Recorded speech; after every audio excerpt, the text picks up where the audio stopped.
Yo, what's up guys? Kembali lagi di channel gua Yus Adi.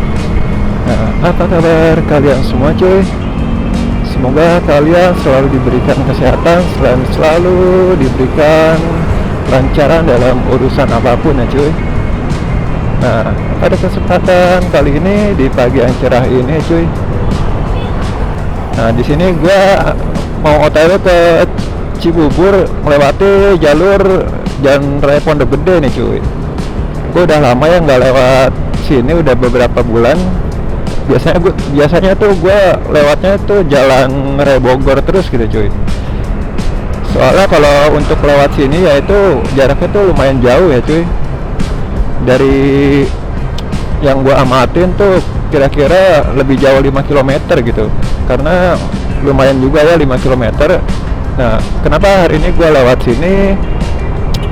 Karena gue ingin ngonten ya cuy, jalan santai aja ya. Kebetulan gue nggak kerja, jadi gue untuk konten kali ini gue mau cerita nih cuy, kenapa pada saat itu ya gue bisa memilih si NMAX ini dibanding PCX 160.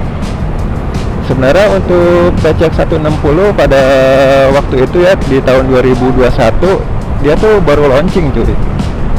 Baru launching sekitar 4 bulan atau 3 bulan yang lalu gitu ya. Nah, disinilah ceritanya cuy. Jadi waktu itu gue emang kebutuhan untuk ngambil motor matic ya cuy. Motor matic terutama untuk yang bagasinya lumayan besar gitu ya, di kelas 150 cc. Waktu itu gue sempat nunggu tuh kehadiran si PCX terbaru 160 gitu ya. Gue pantau terus di media sosial sampai akhirnya dia launching gitu. Setelah launching, dari sudut pandang yang gue lihat itu gue tuh tertarik sebenarnya cuy, dari sisi desain ya. Dari sisi desain dan tarikan garis bodinya tuh dari depan ke belakang tuh gue suka banget gitu ya awalnya. Sempat direview beberapa vlogger YouTube gitu ya. Di situ tuh gue sempat tertarik gitu cuy dengan dari desain si PCX 160. Namun gue pada saat itu gue tunda dulu gitu cuy, beberapa bulan gitu ya, baru pada akhirnya gue memutuskan keputusan gue gitu. Jadi pada saat itu kurang lebih sekitar 3 bulanan gue tuh amati dulu gitu cuy, apa aja dari keluhan dan kelebihan dari si PCX 160 itu gitu. Gue amati dari grup Facebook ya. Gue sempat bergabung di grup Facebook komunitas PCX 160.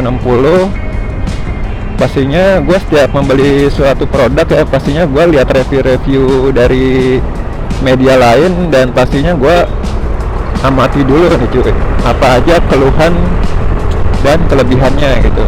Karena untuk harga motor sendiri itu kan harganya nggak murah ya cuy, puluhan juta gitu ya. Jadi biar nggak ada penyesalan di kemudian hari gitu, maka dari itu gue amati dulu kurang lebih 3 bulanan gitu di media sosial ya cuy.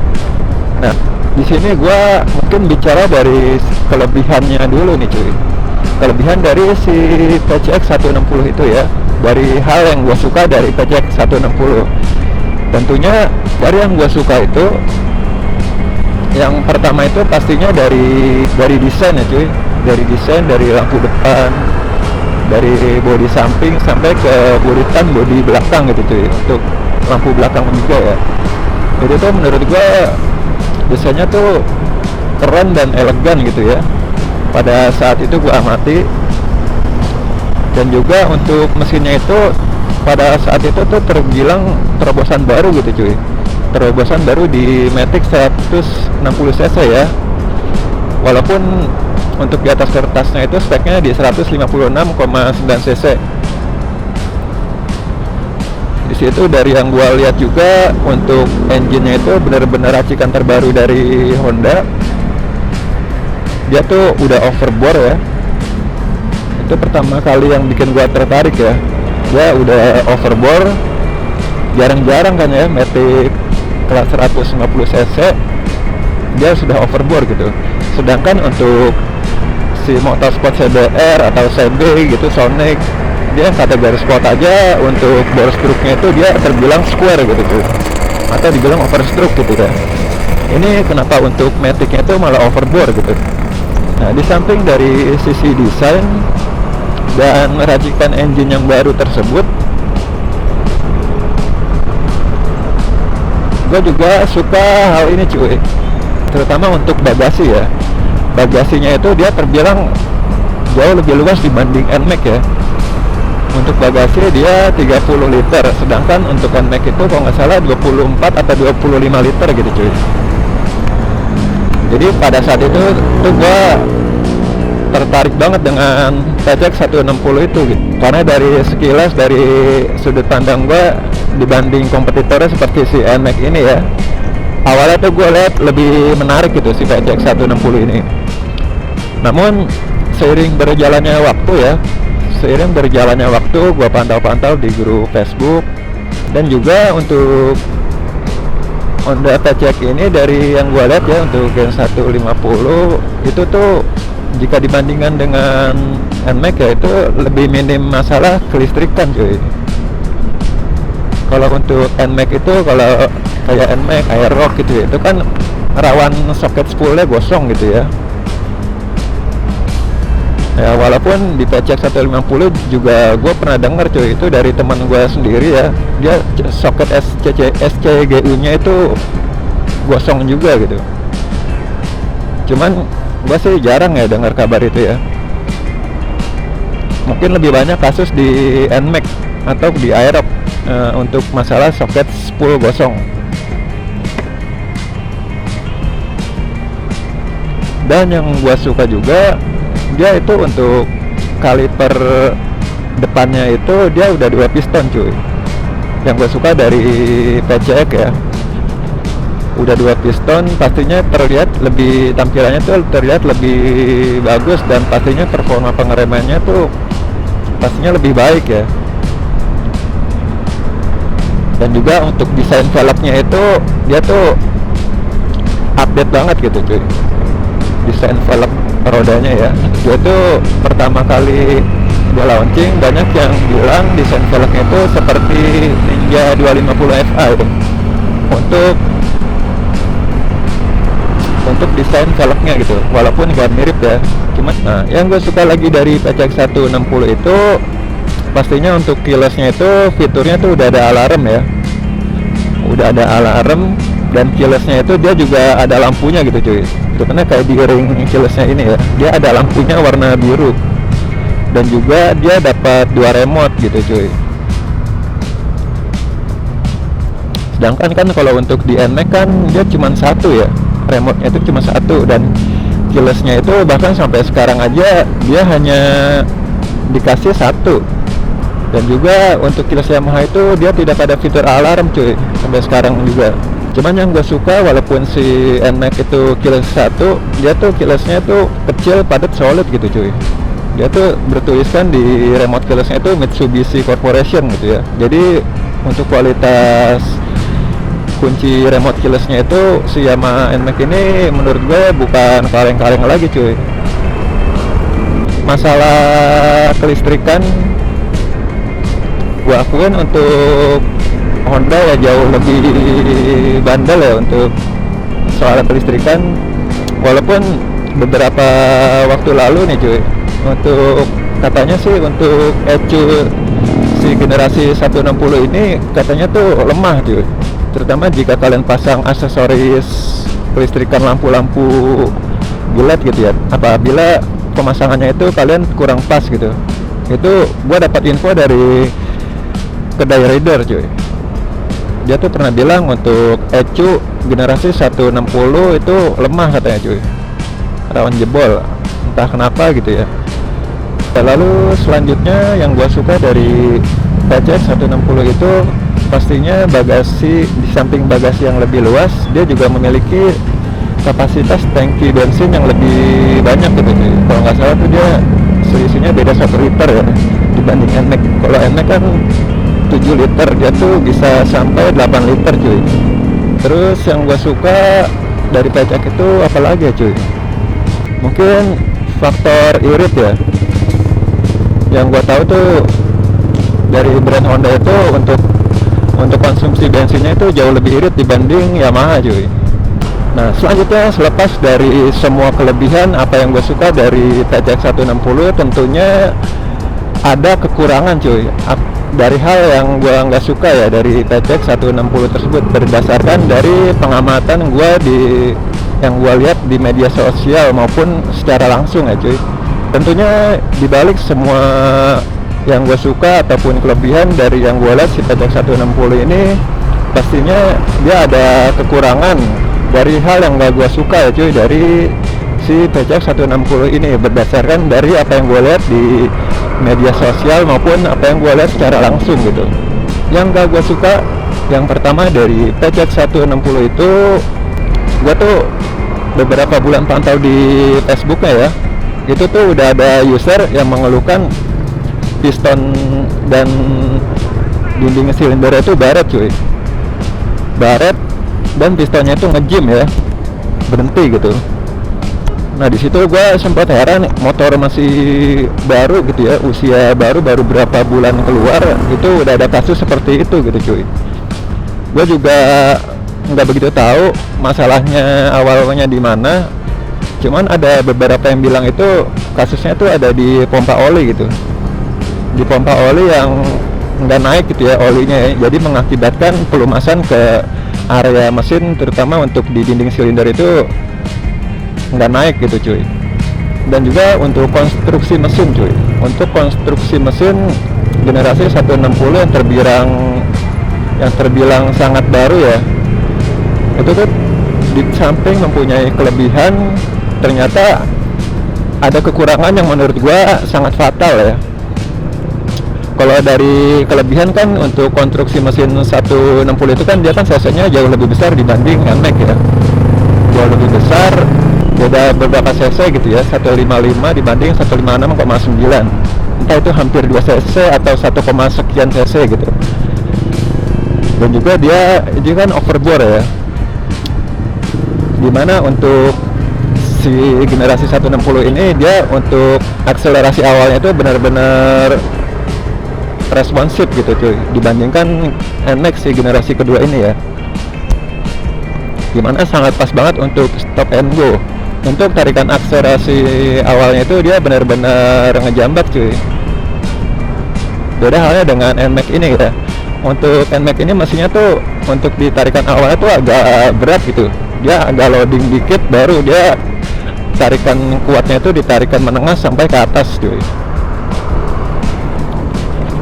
Nah balik ke poin yang tadi, yang gak gue suka dari konstruksi mesin si PCX 160 itu, dia tuh engine mountingnya itu berada di atas cuy sekarang ya. Jadi tuh bagian bawahnya itu bener-bener nggak ada pelindungnya untuk bagian crankcase-nya. Itu sering banget gue lihat kasusnya ya, bukan sekali dua kali aja, udah beberapa kali cuy, sampai saat ini juga kasusnya tuh masih sering terjadi cuy. Dia tuh crankcase bawahnya itu rentan pecah cuy, karena efek penggunaan engine mounting yang pindah ke atas tadi ya. Ditambah untuk ketebalan crankcase-nya itu lumayan tipis cuy, jadi tuh rawan banget pecah atau bolong gitu ya. Bahkan ada yang kena pentalan batu dikit aja tuh langsung pecah tuh, bolong gitu. Bahkan sampai di generasi ADV 160 nya juga, beberapa minggu lalu gue sempat lihat di media sosial ya, padahal kan untuk ADV 160 itu desainnya itu untuk ground clearance-nya itu dibuat lebih tinggi ya, tapi itu ternyata tuh masih bisa kena juga gitu cuy, masih bisa kena kasus bolong itu ya, karena kena efek pentalan batu katanya. Tentunya kalau misalkan crankcase bolong, olinya pasti turun ya cuy, turun, dan jika kita tidak segera mengetahui, pastinya tuh mesin akan bekerja tanpa oli cuy, yang efeknya itu akan mengakibatkan keausan di seluruh komponen mesin. Dan menurut gua sih itu sisi hal yang sangat fatal ya, dimana gua langsung merubah yang tadinya gue tertarik dengan PCX 160 dan akhirnya gue pindah ke NMAX ini cuy. Itu yang gue analisa dari sisi konstruksi mesin ya. Dan juga untuk PCX 160 itu dari yang beberapa gue temui ya, sesaat dia baru launching gue ketemu di jalan itu, untuk suara CVT nya itu berisik cuy, ngorok gitu ya. Beda jauh dibanding untuk konstruksi CVT si NMAX generasi kedua ini, dia suara CVT nya halus banget gitu. Bahkan gue berani banding nih cuy, untuk NMAX gue yang kondisinya udah 60.000 km, kalian bandingkan aja dengan PCX 160 terbaru, terutama untuk konstruksi Gen 160 ya. Saat ditarik gas gitu ya, gue berani jamin untuk NMAX ini dia untuk suara CVT nya jauh lebih halus cuy, nggak berisik, nggak ngorok gitu ya. Dan juga dari poin itu, hal yang gak gue suka dari PCX 160 itu, dia itu kan bodinya kan jarang baut, dia kan nggak banyak baut seperti NMAX ya. Kelihatannya tuh lebih clean gitu cuy, lebih clean dan lebih elegan gitu ya, nggak banyak baut. Nah di samping itu dia tuh punya kelemahannya gitu cuy, apa, saat kalian ingin melakukan penyetingan komstir ya, atau mau servis apapun di bagian dalam itu, kalian tuh wajib ngebuka seluruh bodi cuy, entah itu dari depan sampai belakang, entah dari belakang sampai depan gitu ya. Jadi saat mau melakukan setting komstir atau pergantian komstir, itu tuh bagusnya tuh dia dibuka seluruh bodi cuy. Jadi menurut gua hal yang sangat merepotkan ya, apalagi efeknya itu jika sering buka tutup bodi gitu ya, nanti tuh kancing-kancingan bodinya itu akan renggang gitu cuy, yang mengakibatkan getar gitu ya.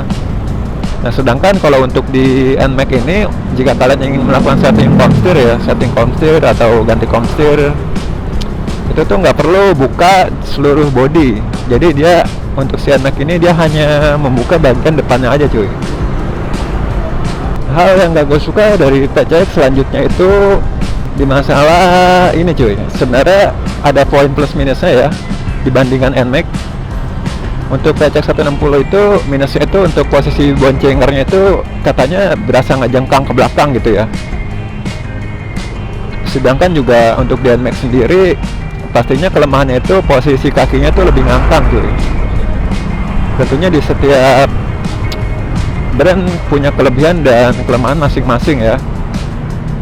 Gue tuh bukan fanatik ke suatu brand ya cuy. Gue awalnya itu penggemar Honda cuy, penggemar Honda ya. Bahkan gue tuh dari pertama kali punya motor ya, gue di tahun 2011 gue punya Honda Blade cuy, punya Honda Blade 110 ya. Jujur itu motor pertama gue sebelum gue ambil CB 150R. Gue akuin ya, untuk produk Honda di tahun 2011 si Blade 110 itu walaupun dia 110 cc itu dari yang gue amatin sendiri ya, itu untuk kualitas bodinya benar-benar masih tebal cuy. Untuk kualitas body dan untuk ketebalan catnya itu masih benar-benar bagus gitu ya. Soalnya gue bisa bilang begitu kenapa? Soalnya gue pernah repaint bodinya sendiri cuy. Di saat gue udah bosen ya, kurang lebih waktu itu blade gue udah usia 3 tahunan ya, gue coba-coba ngecat body blade nya itu sendiri gitu.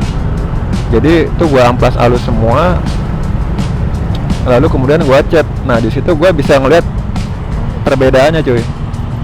Untuk blade di 2011 tersebut bodinya tuh yang dari yang gue pegang ya itu masih tebal banget, dan untuk lapisan catnya tuh masih tebal banget gitu cuy.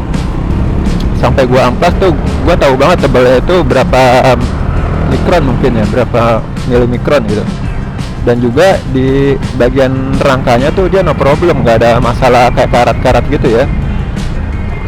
Dari kayak tutup tangki juga dia tuh aman cuy, selama gue pakai tuh nggak ada masalah karat.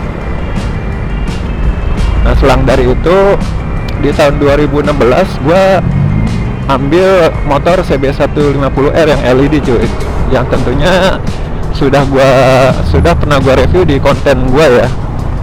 si CB 150R LED yang jenis Raptor Black cuy. Nah di situ gua melihat perbedaan yang lumayan signifikan ya, terutama untuk dari ketebalan bodi dan kualitas material rangka gitu ya, terutama dari kayak pengecatan ya, itu gue bisa rasain banget cuy. Untuk masalah bodi, dari yang gue lihat itu tuh bodinya terlihat lebih tipis cuy, bahkan saat gue ketok-ketok ya itu berasa banget tipisnya ya. Dan juga di masalah rangka ya, di masalah rangka untuk bagian pengecatannya dan pengelasannya itu dia tuh pengelasannya nggak begitu rapih cuy, masih kayak banyak titik-titik tai las gitu di dekat antara sambungan las-lasannya. Dan juga untuk pengecatan di rangka merahnya itu dia nggak rata gitu ya, masih banyak beberapa titik bagian yang nggak cat gitu, jadi warnanya tuh nggak merah, jadi kayak agak ke pink-pink gitu. Dari situ gua udah bisa ambil kesimpulan ya cuy, ternyata dari kualitas luarnya aja itu udah downgrade ya di tahun 2016. Dan juga selang 1 tahun pemakaian ya, selang 1 tahun pemakaian itu yang hal yang tanpa gua duga-duga itu untuk tonjokan tensioner ya. Untuk tensioner itu tuh tiba-tiba pegasnya itu, pegas spiral itu patah di dalam cuy. Jadi untungnya pada saat itu kondisinya nggak gua gas ya, jadi gua emang lagi jalan pelan, tiba-tiba mesin tuh suara mesin CB gua berisik banget cuy. Pokoknya berisik banget, udah kayak dongfeng mungkin cuy. Nah setelah besoknya gua cek ke bengkel, ternyata pegas spiralnya itu patah cuy. Untungnya itu nggak gua gebor ya. Menurut gua sih itu hal yang menurut gua fatal banget ya, padahal usia motor baru berjalan 1 tahun. Jadi gue bisa ambil kesimpulan untuk Honda sekarang itu dari kelas 110 sampai 150 cc ya, dari hal yang pernah gue pakai, dari pengalaman gue yang gue rasain sendiri, itu ringkih cuy. Makanya dari itu untuk sementara ini gue skip ya untuk ambil produk Honda di kelas 110 sampai 150 cc. Ya mungkin gue rencananya jika misalkan gue diberi rezeki gitu ya, gue akan upgrade ke CBR 250RR cuy. Karena menurut gue dia tuh punya performa yang paling baik di kelas 2 silinder 250 cc ya cuy. Dibandingkan performa yang paling bagus, dia tuh mempunyai desain yang paling oke menurut gue dibanding beberapa pesaingnya cuy. Nah setelah itu dari beberapa poinnya lagi, ada beberapa hal juga dari pengalaman gue yang gak gue suka ya dari Honda untuk saat ini. Seperti pengalaman gue yang CB150R itu cuy, dia bagian rangkanya ya, bagian rangkanya tuh mudah timbul karat cuy, terutama untuk di titik sambungan dan di lubang-lubang pembuangan ya. Itu semua videonya udah pernah gue review di konten gue sebelumnya tentang review CB150R gue. Kalian bisa simak di video gue tersebut cuy. Nah dari berbagai pertimbangan tersebut, nah mungkin di beberapa poin selanjutnya ya gue udah lupa poin keberapa nih cuy. Hal yang kurang gue suka ya dari PX160 itu harga spare partnya itu terbilang pricey atau mahal ya cuy, terutama untuk di bagian body plastik gitu. Itu harganya tuh dibandingkan NMAX ya itu sangat jauh cuy. Kalian bisa buktikan aja sendiri ya. Dari kalau Yamaha itu enaknya dia ada part katalog ya. Mungkin kalau Honda kalian bisa datangnya ke dealer sendiri atau lihat di market online gitu ya. Itu perbedaan harganya sangat signifikan cuy. Dimana amit-amit ya jika kalian mengalami crash ataupun terjadi hal yang tidak diinginkan pada TCX 160 itu, untuk harga bodinya tuh lumayan terbilang mahal ya, terutama kayak di bagian headlamp, stop lamp itu tuh harganya dibanding NMAX ya, gue sudah lihat perbandingannya itu harganya terpaut cukup jauh ya. Jadi menurut gue pada akhirnya gue memutuskan ya untuk mengambil si NMAX ini, dimana menurut gue desainnya ya nggak terlalu jelek-jelek amat ya. Menurut gue desainnya berotot dan maco gitu cuy, walaupun bentuknya ya bulat-bulat seperti ini gitu cuy, cabi ya kalau orang bilang tuh cabi bentuknya. Cuman yang gak gue suka dari si NMAX itu tuh bentuk stop lamp belakangnya cuy, bentuknya tuh menurut gue kurang banget ya. Dibanding PCX 160 ya jujur gue pasti bilang bagus PCX 160 untuk stop lamp ya. Untuk NMAX ini jika kalian ingin terlihat lebih ganteng dari sisi tampilan ya, tentunya kalian harus menambah kocek lagi ya cuy. Kalian perlu modif dikit-dikit gitu untuk merubah tampilan luarnya. Dan juga NMAX ini ya menurut gua kayak motor bahan gitu cuy, dia aksesoris part modifnya tuh melimpah banyak gitu ya. Jadi jika kalian mempunyai jiwa modif gitu ya, itu tuh untuk memilih NMAX ini sangat cocok banget ya. Karena dari yang gue lihat juga untuk part modifikasi antara NMAX ini dan PCX itu terlihat jauh lebih banyak si NMAX cuy.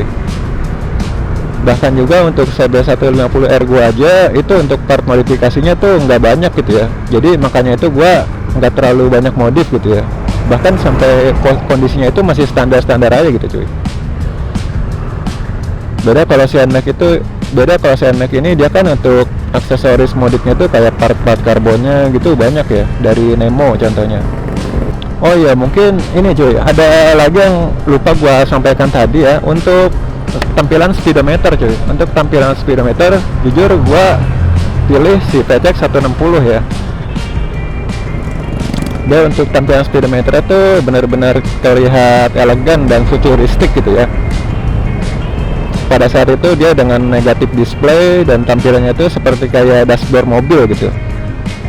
Di situ yang membuat poin yang membuat gue tertarik juga dengan si PCX 160 itu pada saat itu cuy.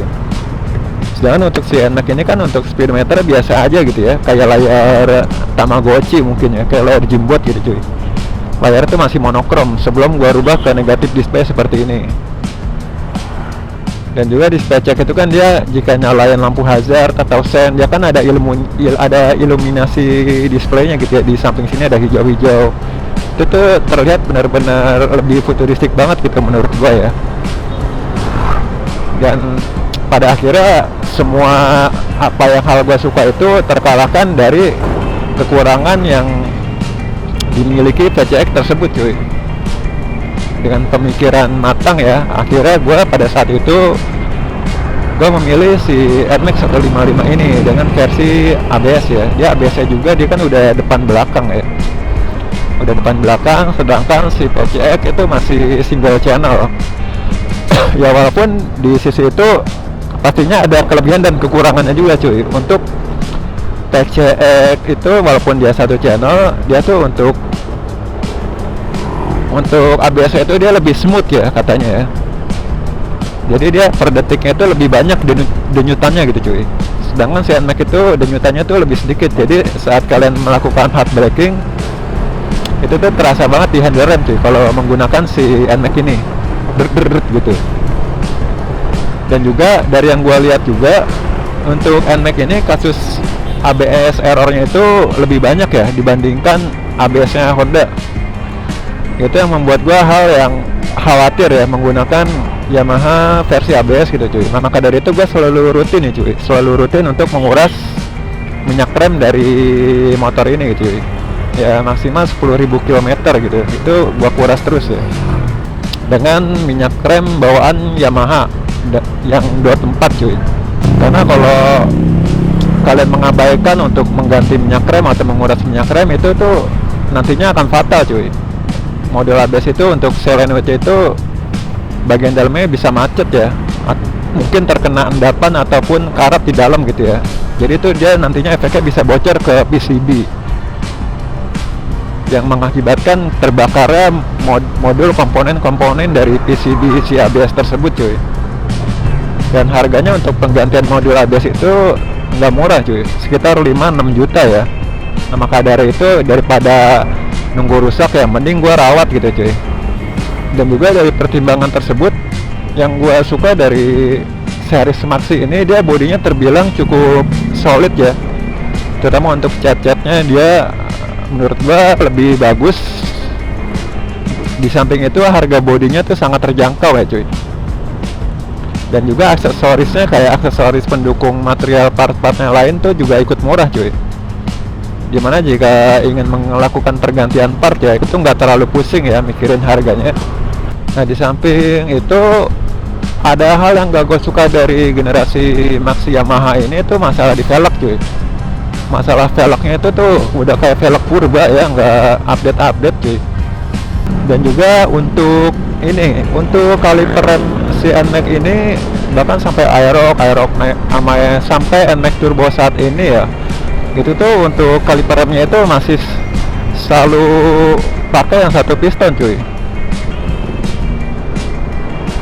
Maka dari itu gue nih udah beberapa bulan ya, mungkin udah setahun lebih ya, gue pakai kaliper R15 cuy, karena dia menambah performa dan juga pastinya menambah dari look penampilan ya. Tuh, jujur kalau dari desain ya, gue seneng dari desain si VCX ini cuy. Cuman dibalik itu ada sisi fatalnya juga ya, yang menyebabkan gue memilih si NMAX ini. Jujur kalau sekilas ya, kalau orang awam gitu nggak tahu ya, pasti bilang desainnya tuh oke cuy. Gue nggak bisa pungkiri hal itu ya. Emang dari sisi desain, tarikan dari garis bodi depan ke belakang itu tuh seirama dan dinamis gitu ya. Kayaknya mungkin cukup sampai di sini aja ya cuy. Di sini alasan gue pada saat itu mengambil si NMAX ini dibanding PCX 160. Tentunya gue sudah memikirkan alasannya itu matang-matang ya cuy. Kurang lebih sekitar 4 bulan atau 3 bulan setelah si PCX 160 itu launching ya. Tentunya kalau misalkan dibandingkan sampai saat ini ya, misalkan gue disuruh kasih pilihan pilih NMAX atau PCX, gue tetap pilih NMAX cuy. Gue bukan fansboy atau apa ya, kalian bisa lihat sendiri. Gue ada motor Honda juga, bahkan saat ini gue tuh ngidam CBR 250RR cuy. Ini berdasarkan dari hal yang gue amati ya. Jika dikasih pilihan untuk saat ini disuruh pilih NMAX atau PCX generasi terbaru, gue bakal tetap pilih NMAX cuy. Karena apa? Yang pertama dari segi konstruksi crankcase mesin ya, itu untuk PCX terbaru sampai saat ini itu masih sama dengan yang awal launching 160 itu cuy. Jadi masih rawan pecah ya di bagian bawahnya, walaupun kalian pasang pelindung tambahan sekalipun. Itu yang akan kalah nanti baut pemegang pelindungnya cuy. Dan juga beberapa akhir ini nih cuy, gue sempat lihat beberapa kasus dari Gen 160 itu gear pompa olinya rontok cuy. Entah itu kenapa ya, mungkin kualitas dari material plastik pompa olinya sendiri. Jadi itu udah beberapa kali gue lihat kasus itu gitu cuy. Jadi gear pompa olinya rontok, tentunya itu efeknya itu akan fatal ke mesin ya. Dari gear pompa oli rontok itu otomatis oli tidak naik ke mesin cuy. Mungkin itu yang menyebabkan oli tidak naik dan akhirnya untuk si piston itu ngejim baret ya di dinding silindernya. Jujur kalau secara konstruksi mesin gue lebih pegang NMAX ya, walaupun dia untuk kapasitas cc nya 155 gitu, 155 Nm square ya. Dia tuh jarang kasus ya, mungkin gue nggak pernah lihat ya kasus NMAX dari generasi awal sampai akhir kasus crankcase bawahnya kena batu jebol gitu, atau gasruk jebol. Mungkin yang gue sering lihat ya paling ya water hammer gitu. Water hammer sendiri kan itu kan karena ada benda yang masuk ke dalam ruang mesin ya, jadi mengakibatkan ruang bakarnya itu pecah gitu. Tapi kalau dari konstruksi pabrikan sendiri itu menurut gue jauh lebih aman ya. Jadi saat kalian pakai seruntulan di jalan nggak rata itu tuh nggak terlalu khawatir gitu cuy. untuk konstruksi mesin dari generasi si Maxi Yamaha. Dia tuh engine mountingnya tuh masih di bawah ya, jadi itu jauh lebih aman juga, ditambah untuk ketebalan crankcase itu menurut gua jauh lebih tebal ya. Jujur jika kalian ya, gua mau memberi saran pada kalian ya cuy, jika kalian bingung nih untuk saat ini ingin mengambil PCX atau NMAX ya, kalau menurut gua ya, jika kalian tidak ingin terlalu ribet untuk permesinan ya, NMAX Neo aja udah cukup cuy, karena dia kan untuk konstruksi CVT-nya itu dia masih konvensional seperti Matic biasa ya, pakai roller, jadi tidak ada CVT elektronik. Tentunya untuk perawatannya itu jauh lebih murah dan gak ribet gitu cuy. Soalnya kalau untuk yang versi YS CVT yang turbo itu dia tuh banyak piranti sensornya itu cuy. Mungkin harga partnya juga untuk poli depannya itu jauh lebih mahal ya. Tapi kalau dari sisi gue ya, gue jika dikasih pilihan untuk saat ini, minimal gue ambil yang NMAX seri turbo cuy, seri turbo yang paling bawah ya kalau misalkan disuruh pilih ya. Karena untuk YS-CVT itu merupakan kayak inovasi terobosan teknologi baru dari Yamaha ya untuk di kelas Matic 150cc nya, dimana dia fitur akselerasinya itu dapat, tarikan atasnya dapat, dan juga berguna banget jika saat ditanjakan dan turunan cuy. Dia mempunyai deselerasi ya, seperti efek engine brake gitu. Jadi berguna banget jika kalian melakukan touring ataupun di jalan turunan gitu. Jadi itu lebih mengurangi efek kerja keras dari pengereman kalian. Jadi lebih meminimalisir rem blong gitu cuy untuk Matic ya. Jika kalian ada budget lebih, kalau dari hal yang gua lihat, NMAX Tex-Max itu pilihan tepat juga cuy. NMAX Tex-Max ya, dia tuh udah ada tampilan Garmin GPS-nya, tampilan displaynya tuh kelihatan lebih canggih, ada 2 display. Itulah pilihan gue jika disuruh memilih apakah PCX atau NMAX generasi terbaru hingga saat ini ya. Kayaknya cukup sampai di sini aja nih cuy ya. Ini udah lumayan panjang ceritanya. Buat kalian jika ada ingin yang dipertanyakan, boleh isi di kolom komentar, dan jangan lupa like dan subscribe channel gue ya cuy. Kayaknya sampai di sini saja. Terima kasih buat kalian yang sudah menonton di channel gue dari awal sampai akhir.